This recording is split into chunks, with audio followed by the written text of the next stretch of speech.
अगर आप भी अपने घर में पैकेट वाला दूध पीते हैं, दही पीते हैं, तो अभी से छोड़ दीजिए। ऐसा मैं इसलिए कह रही हूं क्योंकि इन दिनों कई यूट्यूबर्स ने अपने खर्चे पे लैब टेस्टिंग्स कराई इन प्रोडक्ट्स की।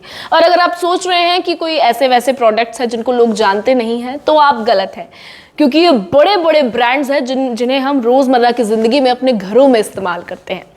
अब आप सोच रहे होंगे कि ऐसा भी क्या मिल गया इन पैकेट्स में। मुझे बताने की जरूरत नहीं है, आप सभी किसी ना किसी तरह से आगाह होंगे, क्योंकि इन दूध के पैकेट में और ये जो दही के पैकेट है इनमें कॉलीफॉर्म्स मिले हैं। अब आप सोच रहे हैं कॉलीफॉर्म्स क्या है, तो कॉलीफॉर्म्स वो बैक्टीरिया होते हैं जो कि सीवेज में, नाली में या फिर जो हमारा मल होता है उसमें निकलते हैं। जी हाँ, और इनकी मात्रा सुन के आप और ज्यादा हैरान हो जाएंगे, क्योंकि कई पैकेट्स में ये 21,000 है तो कई पैकेट्स में 60,000। इतनी ज्यादा मात्रा कॉलीफॉर्म्स बैक्टीरिया की दूध में और दही में देखने को मिल रही है। और ये सिर्फ एक ब्रांड की बात नहीं है, ये अलग अलग ब्रांड्स में, काफी सारे, ऑलमोस्ट सारे ब्रांड्स में आपको ये कॉलीफॉर्म्स की मात्रा मिल जाएगी।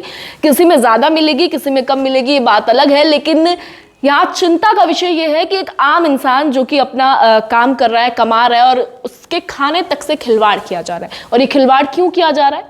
ताकि ये दूध के पैकेट्स हैं, दही के पैकेट्स हैं, ये थोड़े और ज़्यादा लास्ट कर सके, इनकी जो एक्सपायरी है उनको बढ़ाया जा सके। लेकिन ये नहीं सोचा जा रहा है कि कोई इंसान अगर अपने घर में दूध, दही ये सब खा रहा है तो उस पर कितना बुरा असर पड़ रहा है। क्योंकि अक्सर हम देखते हैं कि घरों में कहा जाता है कि दूध पियो ताकत आएगी, लेकिन क्या ऐसा दूध पीने से सच में ताकत आएगी जिसमें कॉलीफॉर्म्स है? और कॉलीफॉर्म्स वो बैक्टीरियाज हैं जो आपके मल में निकलते हैं, जो सीवेज में मिलते हैं, नाले में मिलते हैं। सोचिए, एक ऐसा पदार्थ, ऐसा बैक्टीरिया हमारे खाने में है और इतनी ज्यादा मात्रा में है जो कि हमारे मल में नजर आता है, नालियों में नजर आता है। अब आम आदमी की जिंदगी को इतना ज्यादा खतरे में डाल दिया गया है। FSSAI, इसके बारे में आप सभी को पता होगा, food safety and standard authority of India, ये वो संस्था है जो भारत में, पूरे भारत में जो भी खाना होता है उसकी सेफ्टी को रेगुलेट करती है।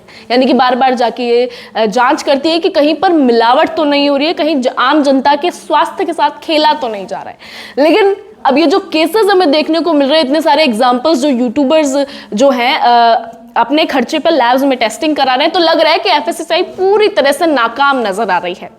अब अगर बात करें, आप सोच रहे हैं कि सिर्फ दूध, दही में इस तरह की मिलावट है, तो आप गलत हैं। पाम ऑयल का नाम आप सभी ने सुना होगा।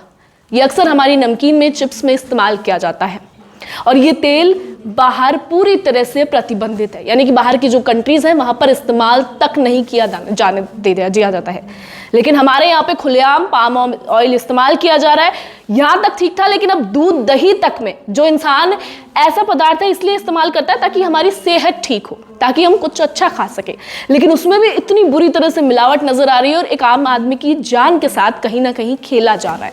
इसीलिए मैंने आपसे कहा कि अगर आप भी रोजमर्रा की जिंदगी में दूध, दही पीते हैं तो अभी से छोड़ दीजिए, क्योंकि सेहत तो आपकी ये नहीं बनाएगा लेकिन बिगाड़ जरूर देगा।